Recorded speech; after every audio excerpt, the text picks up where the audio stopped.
Hello बच्चों, आइए आज हम लोग देखते हैं अध्याय 9 क्षेत्र मिति। क्षेत्र मिति मतलब दो शब्दों से मिलकर बना है, क्षेत्र और प्लस मिति। क्षेत्र का मतलब एरिया और मिति का मतलब उसका मापन करना, माप। तो इसमें जैसे हमें पढ़ना है त्रिभुज के बारे में, चतुर्भुज के बारे में, तो ये सब क्लास 7 में भी पढ़ चुके हैं। अब क्लास 8 में केवल इनके बारे में रिवीजन करना है, बाकी इसमें तो अब हमें बहुभुज के बारे में पढ़ना है। तो त्रिभुज और चतुर्भुज, तीन भुजाओं से घिरी हुई बंद आकृति को त्रिभुज कहते हैं और चार भुजाओं से घिरी हुई बंद आकृति को चतुर्भुज कहते हैं। तो त्रिभुज में दो तरह से इनको बांट सकते हैं, भुजा के आधार पर और कोण के आधार पर। भुजा के आधार पर बांटेंगे तो विषमबाहु त्रिभुज, समद्विबाहु त्रिभुज, समबाहु त्रिभुज। कोण के आधार पर बांटेंगे तो न्यून कोण त्रिभुज, समकोण त्रिभुज और अधिक कोण त्रिभुज। इसी प्रकार चतुर्भुज में वर्ग है, आयत, समांतर चतुर्भुज, समचतुर्भुज, समलंब चतुर्भुज, इस प्रकार के चतुर्भुज होते हैं। अब इसमें हमें इनके क्षेत्रफल का फार्मूला पहले क्लास 7 में भी पढ़ चुके हैं, फिर एक बार रिवीजन कर लेते हैं। तो त्रिभुज का क्षेत्रफल बराबर under root S, S minus A, S minus B, S minus C, जहाँ एस बराबर A plus B plus C by 2 होता है। अब समबाहु त्रिभुज का क्षेत्रफल अंडर रूट 3/4 गुणे भुजा वर्ग इकाई होता है। समकोण त्रिभुज का क्षेत्रफल 1/2 गुणे आधार गुणे ऊंचाई वर्ग इकाई। ये जो फार्मूला है, अगर तीन भुजाएं दी हुई हैं तो सभी में इसका प्रयोग कर सकते हैं। वर्ग का क्षेत्रफल बराबर भुजा वर्ग इकाई, आयत का क्षेत्रफल लंबाई गुणे चौड़ाई वर्ग इकाई, और समांतर चतुर्भुज का क्षेत्रफल आधार गुणे ऊंचाई वर्ग इकाई। सम चतुर्भुज का क्षेत्रफल 1/2 और d1 गुणे d2 वर्ग इकाई। मतलब ये पहला विकर्ण और ये दूसरा विकर्ण दोनों का गुना है और उसका आधा तो सम चतुर्भुज का क्षेत्रफल होता है। समलंब चतुर्भुज का क्षेत्रफल तो इसका 1/2 गुणे समांतर भुजाओं का योग और गुणे में ऊंचाई वर्ग इकाई। अब हम पढ़ते हैं बहुभुज के बारे में। तो बहुभुज एक द्विविमीय आकृति है जिसमें सीधी भुजाएं आपस में जुड़कर एक बंद आकृति बनाती हैं, जिसमें कम से कम 3 भुजाएं और 3 कोण होते हैं। तो अगर 3 भुजाओं से कम है तो हम उसमें बंद आकृति नहीं बना पाएंगे, तो हमारा बहुभुज नहीं होगा। अब इसके उदाहरण है, जैसे उदाहरण में त्रिभुज है, चतुर्भुज है, पंचभुज है और षटभुज, अष्टभुज आदि। जैसे त्रिभुज 3 भुजाओं से घिरी हुई आकृति, 4 भुजाओं से घिरी हुई आकृति को चतुर्भुज, 5 भुजाओं से घिरी हुई आकृति को पंचभुज, 6 भुजाओं से घिरी हुई आकृति को षटभुज और 8 भुजाओं से घिरी हुई आकृति को अष्टभुज बोलते हैं। अब इसमें हम पहले उदाहरण नंबर 1 देखते हैं कि समलंब के आकार के खेत का क्षेत्रफल 480 वर्ग मीटर है। दो समांतर भुजाओं के बीच की दूरी 15 मीटर और उनमें से एक समांतर भुजा की लंबाई 20 मीटर है। दूसरी समांतर भुजा की लंबाई ज्ञात कीजिए। तो एक समांतर भुजा की लंबाई, ये एक समलंब चतुर्भुज है जिसमें आमने सामने की भुजाएं समांतर होती हैं। तो एक 20 मीटर है और इनके बीच की दूरी 15 मीटर दी है और इसका पूरे का ये क्षेत्रफल दिया हुआ है, ये 480 वर्ग मीटर दिया है, 480 वर्ग मीटर दिया हुआ है। मान लेते हैं कि दूसरी भुजा x है। तो समलंब का क्षेत्रफल का फार्मूला लिखवाए हुए हैं, क्षेत्रफल बराबर 1/2 समांतर भुजाओं का योग, समांतर भुजाओं का योग और गुणे में ऊंचाई वर्ग इकाई। अब तो 1/2 गुणे समांतर भुजाओं का योग मतलब 20 और ये एक प्लस x और गुणे ऊंचाई हमें दी है 15 मीटर और क्षेत्रफल दिया है, इधर लिखेंगे 480। तो हल कर लेते हैं। तो ये इधर दो भाग में, इधर आएगा गुना में, तो 480 गुणे 2 और ये गुना में इधर आ जाएगा भाग में। 15 बराबर 20 प्लस x इतना बचा, काट देते हैं। 15 कम 15, 15 3 45, 15 दूना 30, तो 32 दूना 64। तो 64 बराबर आया 20 प्लस x, तो x बराबर आ जाएगा 64 माइनस 20 बराबर 44 मीटर। अब इसी प्रकार अगला उदाहरण देखते हैं कि उदाहरण नंबर दूसरा है। इसमें एक समचतुर्भुज का क्षेत्रफल 240 वर्ग सेंटीमीटर है और विकर्णों में से एक की लंबाई 16 सेंटीमीटर है। मतलब कि समचतुर्भुज दिया हुआ है, इसका मतलब इसकी सभी भुजाएं बराबर हैं और इसका क्षेत्रफल दे दिया गया है 240, ये दिया है 240 वर्ग सेंटीमीटर और इसमें से एक विकर्ण दे दिया गया है। मान लेते हैं d1 बराबर हमको दिया है 16 सेंटीमीटर, क्षेत्रफल बराबर दे दिया है 240 वर्ग सेंटीमीटर। तो क्षेत्रफल का फार्मूला हमने पीछे लिखवाया हुआ है कि 1/2 गुणे d1 गुणे d2 बराबर 240। तो 1/2 गुणे d1 है 16 और गुणे d2 हमें पता नहीं है, d2 ही ज्ञात करना है। दूसरा विकर्ण 240, तो 2 1 2 8 16, तो 8 गुणे d2 बराबर 240। तो d2 बराबर आ जाएगा 240/8, 8 1 8 दिया 24, d2 बराबर 30 सेंटीमीटर। तो यही इसका आंसर होगा, d2 का मतलब दूसरा विकर्ण, दूसरा विकर्ण। अब इसी प्रकार दिया हुआ उदाहरण नंबर 3 में MNOPQR एक षटभुज है। ये एक षटभुज दिया है जिसकी प्रत्येक भुजा 5 सेंटीमीटर, इसकी प्रत्येक भुजा जो भी है वो सभी 5-5 सेंटीमीटर हैं। अमन और रिद्धिमा ने इसे दो विभिन्न प्रकार से विभाजित किया। अब वो लोग अलग अलग तरीक़ों से इसको हल करते हैं। तो रिद्धिमा ने इसको ऐसे विभाजित किया और अमन ने इसको ऐसे विभाजित किया है। तो षटभुज का क्षेत्रफल हमें ज्ञात करना है, तो हम दो तरह से करते हैं। तो इधर है रिद्धिमा का और इधर है अमन। अमन ने इस विधि का प्रयोग किया, रिद्धिमा ने इस विधि का प्रयोग किया है। तो अब हम देखते हैं इसमें कि जब रिद्धिमा का हम चित्र देखते हैं तो ये देखते हैं कि इसमें इसने जब बांटा है तो ये पूरा भाग एक आयताकार रूप में बन गया है, और इसमें ये 5 सेंटीमीटर है, ये भी 5 सेंटीमीटर, ये भी 5 सेंटीमीटर, ये भी 5 सेंटीमीटर है। इसकी टोटल लंबाई दिया है, ये भी 5 है, ये भी 5 है। टोटल लंबाई दिया है 11 सेंटीमीटर। तो 11 सेंटीमीटर दिया है टोटल लंबाई, तो 5 तो निकल गया, बचा 6। इसका मतलब इतनी दूरी हो जाएगी 3 और ये 3, आधी आधी हो जाएगी, 3 और 3 मिला के 6, और ये 5 बीच वाली हो जाएगी 11। तो अब हम ये क्षेत्र, क्योंकि सभी भुजाएं बराबर हैं, तो इसका इतने का क्षेत्रफल और इतने का क्षेत्रफल ये दोनों बराबर होंगे, और यहाँ से अगर हम लंब डालते हैं तो ये 90 डिग्री का कोण बनेगा। अब ये एक त्रिभुज बन गया, और उसका आधार हमें पता है, ये दिया हुआ है यहाँ 8 सेंटीमीटर। आधार 8 सेंटीमीटर है, इतने से इतने की दूरी 8 है, और इसकी ये भी 8 होगी, आमने सामने भुजाएं बराबर होती हैं। तो फिर ये ऊंचाई हो गई और ये आधार हमें फार्मूला पता है। तो एक ये त्रिभुज, एक ये त्रिभुज, दो त्रिभुज हो गए। तो दोनों त्रिभुज का क्षेत्रफल बराबर हो जाएगा 2 गुने 1/2 गुने आधार, आधार है 8 और गुने ऊंचाई है 3, तो 2 से 2 कट गया, बराबर आ जाएगा 24 वर्ग सेंटीमीटर। तो अभी इसका और इसका दोनों का योग आया, लेकिन ये बीच में आयत बन रहा है, तो आयताकार भाग का क्षेत्रफल ये बराबर लंबाई गुने चौड़ाई, मतलब कि 8 गुने 5, तो 8 5 40 वर्ग सेंटीमीटर। तो इस तरह षटभुज पूरे का, षटभुज का क्षेत्रफल बराबर क्या हो जाएगा, दोनों त्रिभुजों का क्षेत्रफल 24 और आयताकार भाग का क्षेत्रफल 40, तो बराबर हो जाएगा 64 वर्ग सेंटीमीटर। फिर अब अमन की विधि से देखते हैं। तो अमन की विधि से अगर देखेंगे तो ये बन रहा है एक समांतर चतुर्भुज, वो समलंब चतुर्भुज। ये भुजा इसके समांतर हो गई, तो दो भुजाएं अगर समांतर हैं तो समलंब चतुर्भुज होगा। तो जब बीच से बांट दिया तो इसका मतलब इसका भी क्षेत्रफल और इसका क्षेत्रफल दोनों क्या होंगे, बराबर होंगे। मतलब एक का निकाल लेंगे, उसका 2 गुना कर देंगे, तो इस पूरे का क्षेत्रफल निकल आएगा। तो दोनों समलंब का क्षेत्रफल बराबर 2 गुने, अब इसमें देखते हैं कि अगर ये 3 है और ये 5 है, ये यहाँ से दिया था कि ये 5 है, 5 5 तो सभी हैं, 5 5 5 ये सभी हैं, और टोटल इसकी लंबाई ये 11 है। तो समांतर भुजाओं की लंबाई निकल आई 11 और 5, तो 11 + 5 दोनों समांतर भुजाओं का योग गुने में। अब इसकी हमें यहाँ से यहाँ तक की ऊंचाई पता होनी चाहिए, तो हम इससे देखते हैं ऊंचाई कितनी होगी। 5 ये है, 3 ये है, ये 90 डिग्री है, तो बीच से ये कितना हो जाएगा, ये 4 आ जाएगा पाइथागोरस त्रिक से। पाइथागोरस त्रिक पहले ही पता है तुम लोगों को। तो 4 इतने वर्ग सेंटीमीटर, तो हो जाएगा 2 गुने 11 5 16, 2 गुने 1/2 होता है गुने समांतर भुजाओं का योग गुने ऊंचाई। तो 2 से 2 कट गया, तो ये 2 नहीं रहेगा, 16 गुने 4 वर्ग सेंटीमीटर बराबर 64 वर्ग सेंटीमीटर। अब इसके बाद हम लोग देखते हैं प्रश्नावली 9.1। प्रश्नावली 9.1 में अब हम देखते हैं इसका पहला क्वेश्चन। तो इसमें कुछ क्वेश्चंस जैसे नहीं लिखे हुए हैं तो किताब सामने रखना, तभी समझ में आएगा। तो एक मेज के ऊपरी पृष्ठ का आकार समलंब जैसा है, इसका आकार समलंब जैसा है, ये आमने सामने की भुजाएं समांतर हैं। इसकी समांतर भुजाएं 1 मीटर, ये 1 मीटर और 1.2 मीटर, तथा इन समांतर भुजाओं के बीच की दूरी ये 0.8 मीटर है। तो इसका क्षेत्रफल ज्ञात करना है, मतलब इस पूरे भाग का हमें क्षेत्रफल ज्ञात करना है। तो पता है कि समलंब का क्षेत्रफल बराबर फार्मूला होता है 1/2 गुने समांतर भुजाओं का योग और उसके गुना में ऊंचाई।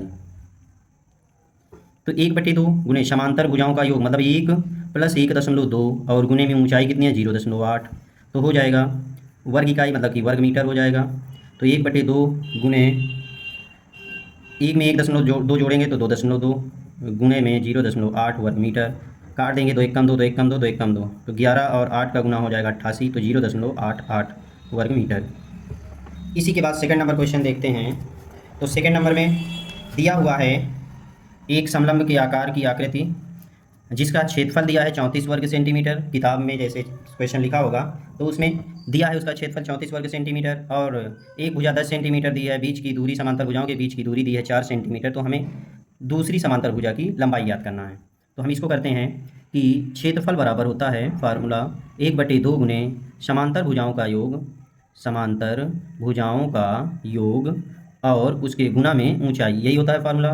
तो एक क्षेत्रफल दिया है 34 वर्ग सेंटीमीटर, 1/2 गुणे समांतर भुजाएं मतलब 10 और इस भुजा को हम मान लेते हैं x है, तो 10 + x और गुणे में ऊंचाई, ऊंचाई हमको दे दी गई है 4, तो काट देंगे, 2 × 2 = 4। अब ये 2 गुणे में है तो इधर आएगा भाग में, तो 34/2 बराबर 10 + x, 2 × 2 17 बार में, तो 17 बराबर 10 + x बचा, तो x बराबर 17 - 10, x बराबर आ जाएगा 7 सेंटीमीटर।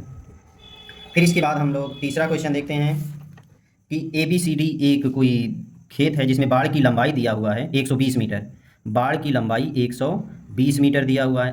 तो देखते हैं कि 48 ये है, 17 ये है, 40 ये है, तो ये फिर कितनी होगी? बाड़ मतलब पूरे चारों तरफ लगाया जाता है, तो 40, तो बाड़ की लंबाई बराबर 120 दिया है, तो बाड़ की लंबाई मतलब इसके चारों ओर का योग कर देंगे, 48 + 17 + 40 और प्लस इसको मान लेते हैं AB बराबर 120, जोड़ देते हैं 8 × 7 = 15, 15 और 0 जोड़ेंगे 15 है, तो 1 बचा, 4 × 1 = 5, 4 × 9 = 1 10, 105। फिर बराबर प्लस AB ये बराबर 120, तो AB बराबर आ जाएगा 120 - 105, तो आ जाएगा 15। अब इसकी लंबाई जो आ गई ये 15 मीटर आई हुई है, तो हमें खेत का क्षेत्रफल चाहिए। तो ये देखिए यहाँ 90 डिग्री, यहाँ 90 डिग्री पर काट रहा है, इसका मतलब ये इसकी ऊंचाई हो गई, समांतर भुजाओं के बीच की दूरी, और 2 समांतर भुजाएं दी हुई है, तो खेत का क्षेत्रफल। अब खेत के क्षेत्रफल में कौन सा फार्मूला लगाएंगे, क्योंकि खेत समलंब के आकार का दिख रहा है जिसमें कि 2 भुजाएं समांतर हैं, तो वही फार्मूला लगाएंगे, 1/2 गुणे समांतर भुजाओं का योग 40 + 48 और गुणे में ऊंचाई 15, तो हो जाएगा 1/2 गुणे 40, 40 80 8 88 और गुणे 15, काट देते हैं, 2 चौक 8, 2 चौक 8, 15 चौक 60, 15 चौक 60, 6 66 वर्ग मीटर। अब इसी के बाद चौथा क्वेश्चन, तो इसमें देखते हैं समांतर चतुर्भुज दिया, एक चतुर्भुज के आकार का खेत का क्षेत्रफल 24, ये क्षेत्रफल नहीं है, खेत का विकर्ण दिया हुआ है 24 मीटर, तो खेत का क्षेत्रफल बताना है। अब ये देख सकते हैं कि ये जो चित्र में कि ये इसको बीच से बांट रहा है और ऊपर से इसमें क्या डाला गया है, लंब डाला गया है, इसमें से भी शीर्ष से लंब डाला गया है। तो हमें पता है एक जब त्रिभुज होता है और उसका शीर्ष लंब दिया होता है, आधार पता होता है, तो हम क्षेत्रफल ज्ञात कर सकते हैं।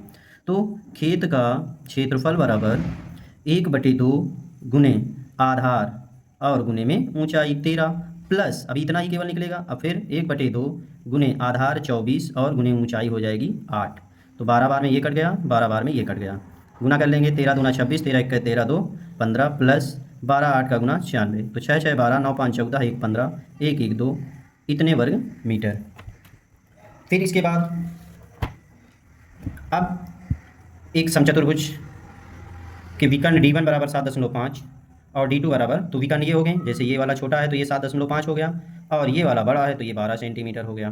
तो समचतुर्भुज का क्षेत्रफल, समचतुर्भुज का क्षेत्रफल जैसे कि फार्मूला पहले ही लिखवा दिया है, 1/2 D1 × D2 वर्ग इकाई, तो 1/2 D1 7.5 गुणे D2 12, काट देंगे, 6 बार में कट जाएगा, तो 6 × 5 = 30, 6 × 7 = 42, 3 45, तो आ जाएगा 45 वर्ग सेंटीमीटर। अब इसके बाद अगला क्वेश्चन है 6 नंबर कि समचतुर्भुज का क्षेत्रफल ज्ञात कीजिए जिसमें शीर्ष लंब है 4 सेंटीमीटर, भुजा है 6 सेंटीमीटर। तो चूंकि समचतुर्भुज है तो इसकी प्रत्येक भुजा 6 सेंटीमीटर हो जाएगी। D1 8 सेंटीमीटर है तो D2 हमें ज्ञात करना है। तो अब इसको देखते हैं, तो इसमें देखेंगे कि शीर्ष लंब दिया है, एक ये समचतुर्भुज है, इसमें शीर्ष लंब 4 सेंटीमीटर दिया, इसका एक विकर्ण ये ले लिया 8 सेंटीमीटर। तो अगर इतना ये विकर्ण, इसको जब भी विकर्ण रहेगा तो वो 2 बराबर भागों में समचतुर्भुज को बांटता है, तो हम अगर इसका क्षेत्रफल ज्ञात कर लेंगे तो 2 गुना कर देंगे तो पूरे का क्षेत्रफल निकल आएगा। तो इसका नाम दे लेते हैं ABCD। तो ABCD का क्षेत्रफल मतलब समचतुर्भुज का क्षेत्रफल 2 गुणे ACD का क्षेत्रफल। क्यों? क्योंकि अगर इसका क्षेत्रफल हम ज्ञात कर लेंगे तो इसी का 2 गुना होगा, क्योंकि ये विकर्ण बीच से इसको बांट रहा है समचतुर्भुज में। तो 2 गुणे ACD, इसमें फार्मूला लगा देंगे, त्रिभुज का आधार ज्ञात है, ऊंचाई ये है, तो 1/2 गुणे आधार 6 गुणे ऊंचाई 4 इतने वर्ग सेंटीमीटर, तो 2 से ये 2 कट गया तो आ जाएगा 24 वर्ग सेंटीमीटर। तो जो पूरे का क्षेत्रफल आया ABCD का क्षेत्रफल वो 24 वर्ग सेंटीमीटर। तो समचतुर्भुज ABCD का क्षेत्रफल बराबर आ गया 24 वर्ग सेंटीमीटर। लेकिन अब इसका फार्मूला हमें पता है, 1/2 गुणे D1 गुणे D2 बराबर होता है 24 वर्ग सेंटीमीटर। D1 हमें ज्ञात है पहले से 8 और D2 हमको ज्ञात करना है। काट देंगे 2 चौक 8, तो D2 बराबर ये 4 इसके गुना में इधर जाएगा, भाग में हो जाएगा, 4 छंग 24, तो D2 बराबर आ जाएगा 6 सेंटीमीटर। अब इसके बाद अगला क्वेश्चन है कि फर्श के समचतुर्भुज के आकार की टाइल, फर्श में समचतुर्भुज के आकार की टाइल्स 3000 लगनी है, जिसमें प्रत्येक का विकर्ण D1 45, D2 30 सेंटीमीटर है। खर्च की दर दी हुई है और फर्श पर पॉलिश करने का व्यय हमें ज्ञात करना है। तो 3000 टाइल्स लगी हैं, इसका मतलब हमें पहले उसका क्षेत्रफल ज्ञात करना होगा। एक टाइल्स का दिया है उसका विकर्ण, तो हम 3000 का फिर ज्ञात कर लेंगे। तो एक सम चतुर्भुजाकार टाइल का क्षेत्रफल बराबर, फार्मूला वही लगाएंगे 1/2 D1 इंटू D2, तो 1/2 गुणे D1 45, D2 30, काट देंगे 15, बार में कट जाएगा, 15 पचे 75, 15 चौक 60, 60 7 67, इतने वर्ग सेंटीमीटर। तो अब 3000 समचतुर्भुजाकार टाइल्स का क्षेत्रफल, एक का 675, तो 3000 का इसी में गुना कर देंगे, 675 वर्ग सेंटीमीटर। 3 का 5 में 15, 3 से 21, 1 22, 3 6 18, 2 20, इतने वर्ग सेंटीमीटर। अब तो हमें एक बड़ा सा समचतुर्भुज फिर मिलेगा, या इसका इतना सेंटीमीटर आया। अब चूंकि 1 मीटर बराबर 100 सेंटीमीटर होते हैं, तो 20 25 3 बार 0, तो अगर हम इसमें 100 से भाग देते हैं तो मीटर में बदलेगा, लेकिन इस सेंटीमीटर का 2 बार गुना है, तो 2 बार 100 से गुना करना पड़ेगा, तब वर्ग मीटर में बदल जाएगा। तो 1 0 से 1 0, 1 0 से 1 0, ये 0 से ये 0, तो आ जाएगा 202.5, इतने वर्ग मीटर आया। अब हम इसी का खर्च ज्ञात कर लेंगे, क्योंकि खर्च लगा है 4 रुपये प्रति वर्ग मीटर, तो खर्च बराबर आ जाएगा 202.5, एक वर्ग मीटर में 4 रुपये, तो गुना 4 कर देंगे, 4 पंचे 20, 0 4 दूना 8, 2 10, 4 में 0 का गुना 1 जोड़ देंगे, 4 दूना 8, तो आ जाएगा 810 रुपये। अब इसके बाद अगला क्वेश्चन नंबर 8 है कि एक सड़क और नदी के बीच में एक समलंब के आकार का खेत पड़ा हुआ है, जिसका क्षेत्रफल 10,500 वर्ग मीटर है। तो नदी के साथ वाली भुजा की लंबाई ज्ञात कीजिए, और दिया है कि समचतुर्भुज की जो भुजाएं बराबर, ये समलंब की जो भुजाएं हैं तो एक दूसरे की दोगुनी है। तो अगर ये छोटी वाली x है तो ये 2x होगी। मान लेते हैं कि छोटी वाली x है तो बड़ी वाली 2x होगी। हमको नदी के साथ वाली बताना है, मतलब बड़ी वाली भुजा ही बताना है। तो हम ज्ञात करेंगे कि खेत का क्षेत्रफल बराबर 10,500 दिया हुआ है वर्ग मीटर। अब खेत चूंकि समलंब के आकार का, इसलिए समलंब वाला फार्मूला लगेगा, 1/2 गुणे समांतर भुजाएं क्या हैं, x + 2x, और गुणे ऊंचाई है 100 मीटर, 100 तो बराबर 10,500। ये इधर गुना में उधर जाएगा भाग में, और ये भाग में उधर जाएगा गुना में, तो 3x बराबर 10,500 गुणे 2 और बटे में 100, 2 0 से 2 0 कट गया, तो 3x बराबर आ जाएगा 2 5 10, 2 1 कम 2, x बराबर आ जाएगा 210 बटे में 3, 7 21 70, x बराबर आ गया 70। तो नदी के साथ वाली भुजा की लंबाई बराबर 2x है, तो 2 गुने 70 बराबर आ जाएगा 140 मीटर। अब इसी के बाद देखते हैं अगला 9 नंबर क्वेश्चन।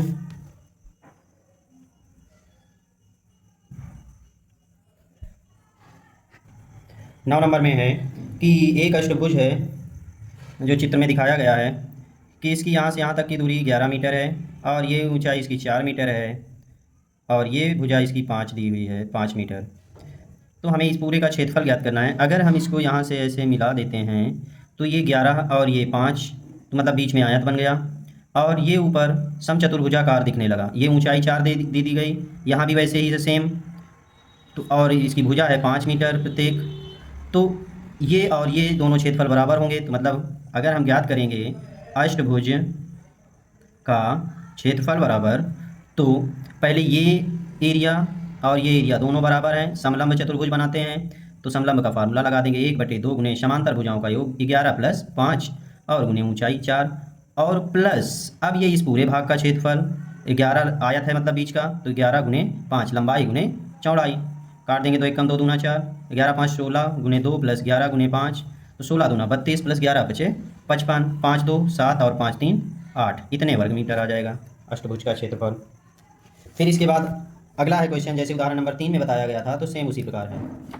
अब इसमें ये एक आकृति दी है जिसमें ज्योति और कविता दोनों ने इसको हल करने की दो अलग अलग विधियाँ इन्होंने ली हैं। अब इसमें जैसे सबसे पहले उसी प्रकार बांट लेते हैं, इधर ज्योति का और इधर कविता का। अब तो ये 15 इसकी भुजाएं दी हुई हैं, 15 मीटर दी हुई हैं इसकी भुजाएं, और पूरी लंबाई इसकी दी है 30, ऊपर तक दी हुई है 30। तो ये जो है ये दिया है 30 और ये दी हुई है 15, ये भी 15। तो जब यहाँ से यहाँ तक अगर हम, और ये दोनों भुजाएं ये बताया गया है कि आपस में बराबर हैं,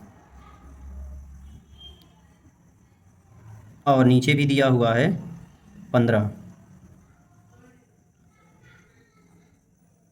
तो अब देख सकते हैं इसको कि यहाँ ये बीच से इधर का भाग और इधर का भाग अलग अलग दिख रहे होंगे, और ये भुजा इसके समांतर है, मतलब समलंब बना रही है।